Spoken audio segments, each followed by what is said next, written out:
के पैनल का death penalty for rape. देखो, आपको मालूम होगा जब निर्भया कांड हुआ था 2012 के अंदर, है ना? उसके बाद में जस्टिस जे.एस. वर्मा कमेटी है जो कि बनाई गई थी। उसने 2013 के अंदर 2 महीने के अंदर अपनी एक रिकमेंडेशन है जो कि दी थी इम्प्लीमेंट करने के लिए। अब उस रिकमेंड में से कितना इम्प्लीमेंट हुआ, कितना नहीं हुआ, वो एक बार पूरा देख लेते हैं। और आज कानून जो है वो कितना स्ट्रिजेंट या कितना मुश्किल बन चुका है वो भी देख लेते हैं। उस वाले 2013 के इंसिडेंट के बाद में हमने कितना मुश्किल बनाया था। क्योंकि देखो अभी क्या है, सब लोग ये बोलते हैं कानून बहुत खतरनाक होना चाहिए, खतरनाक। अरे खतरनाक ऑलरेडी है, लेकिन फिर भी केस कम नहीं हो रहे। इसका मतलब सिर्फ खतरनाक करने से काम नहीं चलेगा। आपको अवेयरनेस, जो हमने पहले भी इसके बारे में चर्चा करी थी हम लोग, ठीक है, खतरनाक तो होना ही चाहिए, जो कि ऑलरेडी काफी हद तक बना हुआ भी है। देख लेते हैं एक बार कितना बना हुआ है, वो हमारे लिए जरूरी है जानना। तो जे.एस. वर्मा कमेटी, पहले तो ये नाम ध्यान रखना है, 2012 के दिल्ली गैंगरेप केस के पास में हुआ था और उन्होंने रिपोर्ट अपनी जनवरी 2013 में सबमिट कर दी थी।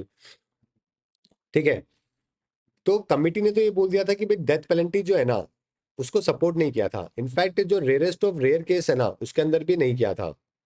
कमिटी का ये कहना था कि जितने भी दुनिया में हमने स्टडी करी है, जितना भी देखा है, कि अगर आप डेथ पेनल्टी किसी को देते हो ना, उससे रेप के केसेस में कोई कमी नहीं आती। तो इस वजह से उन्होंने ये बोला था कि ये कोई इफेक्टिव तरीका नहीं है सीरियस क्राइम को रोकने का।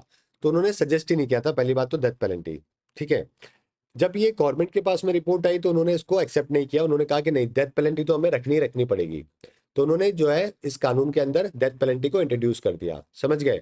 कि अगर मैक्सिमम पनिशमेंट रखा गया डेथ का, अगर विक्टिम की डेथ हो जाती है या फिर वो ऐसे स्टेट में चले जाए जब वो बिल्कुल भी वेजिटेटिव स्टेट, यानी कि बहुत ही कोमा, या बॉडी का कोई पार्ट काम नहीं कर रहा, कुछ इस तरीके से एक इंजरी है जो कि हो गई है।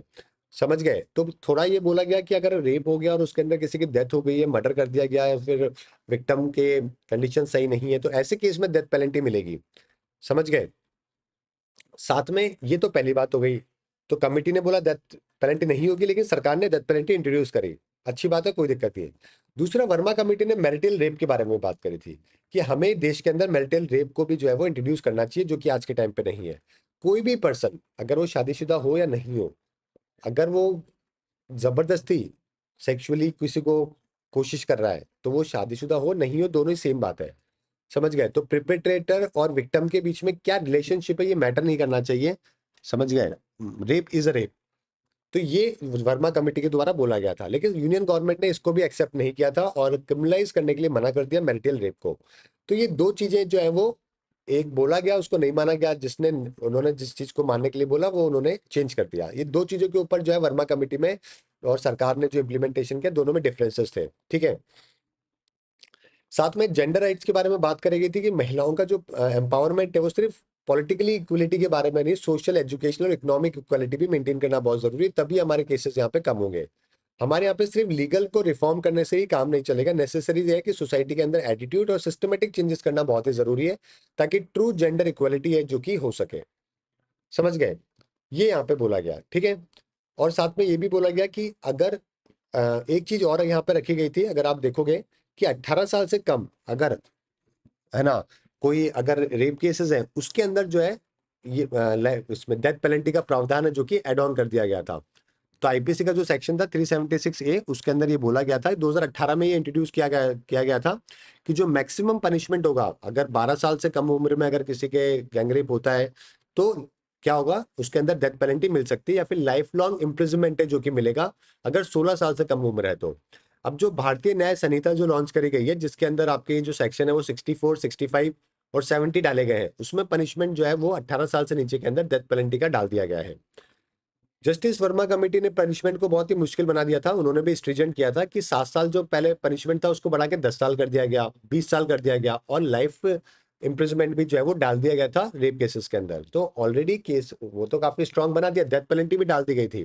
12 साल से कम था, फिर बाद में 16 साल से कम हो गया, और अब भारतीय न्याय संहिता में 18 साल से नीचे डेथ पेनल्टी का प्रावधान है जो कि रेप केसेस के अंदर डाल दिया गया है। समझ गए? तो मुश्किल बना दिया है, लेकिन अब इससे ज्यादा और क्या मुश्किल बन सकती है, ये सरकार के लिए चैलेंज है, इसलिए सरकार मना कर रही है कि भाई और हम लोग मुश्किल नहीं बना सकते हैं, है ना? जरूरी है कि सोसाइटल चेंजेस, एक बहुत अच्छा तरीका जो है केसेस को रोकने का, पता है क्या हो सकता है? जो कि सरकार को इंप्लीमेंट करना चाहिए, हर स्टेट गवर्नमेंट और सेंट्रल गवर्नमेंट को इंप्लीमेंट करना चाहिए, कि जहां जहां पे नाइट शिफ्ट है, मेजरली जहां जहां पे नाइट शिफ्ट होती है किसी भी ऑर्गेनाइजेशन के अंदर, चाहे वो एयरलाइन इंडस्ट्री हो, हॉस्पिटल इंडस्ट्री हो, या फिर कोई वो मैन्युफैक्चरिंग इंडस्ट्री हो, सर्विस बेस्ड इंडस्ट्री, जहाँ पे महिलाएं नाइट शिफ्ट करती हैं, वहाँ पे आपको महिला गार्ड्स, जो फीमेल गार्ड्स है ना, वो रखना बहुत जरूरी है। वहाँ पे आपको कंपलसरी कर देना चाहिए कि मेल गार्ड ना हो, वहाँ पे फीमेल ही गार्ड हो वहाँ पे। तो फीमेल का जब शाम के टाइम पे, रात के टाइम पे ज्यादा होगी, वहाँ पे फीमेल गार्ड होगी, वहाँ पे टेक केयर करने के लिए लोग होंगे, तो फिर ऐसे केसेस होने के चांसेस बहुत रेयरेस्ट ऑफ रेयर है जो कि हो जाएंगे। लेकिन इसको सीरियसली इंप्लीमेंट करना बहुत जरूरी है। और अगर किसी कंपनी ने या अगर किसी इंडस्ट्री ने इसको इंप्लीमेंट नहीं किया, तो उनके ऊपर लगाओ 1-2 करोड़ का फाइन। 1-2 कंपनी पे लग गया ना, सारे के सारे अपने आप सुधर जाएंगे। इससे दो बहुत अच्छे काम होंगे। एक तो क्या होगा, नाइट में अगर किसी की मतलब वुमेन जो है वो सेफ फील करेगी नाइट में जॉब करने का, तो उससे पहला अच्छी बात है, जीडीपी में कंट्रीब्यूशन, उनकी लाइफ के अंदर उनका जॉब का अपॉर्चुनिटी बढ़ जाएगा। दूसरा ये कि वहाँ पे क्राइम कम हो जाएगा। तीसरा ये कि जो फीमेल अगर आप गार्ड बनाते हो, तो वहाँ पे भी एक जॉब है जो कि इंक्रीज हो जाएगी। तो ये एक बहुत अच्छा तरीका है जिससे आप अपने केसेस को कम कर सकते हो। एक और इम्पोर्टेंट बात कि जो भी ब्लाइंड स्पॉट्स होते हैं, है ना, वहां पे कैमरा होना बहुत जरूरी है, पुलिस प्रोटेक्शन होना बहुत जरूरी है। ओके, पुलिस के पास इतनी गाड़ियां होती है, इतना कुछ होता है, तो ऐसी जगह पे ही उनको अपने रात को पेट्रोलिंग करी जाए जहाँ पे ऐसे केसेस होने के चांसेस ज्यादा होते हैं।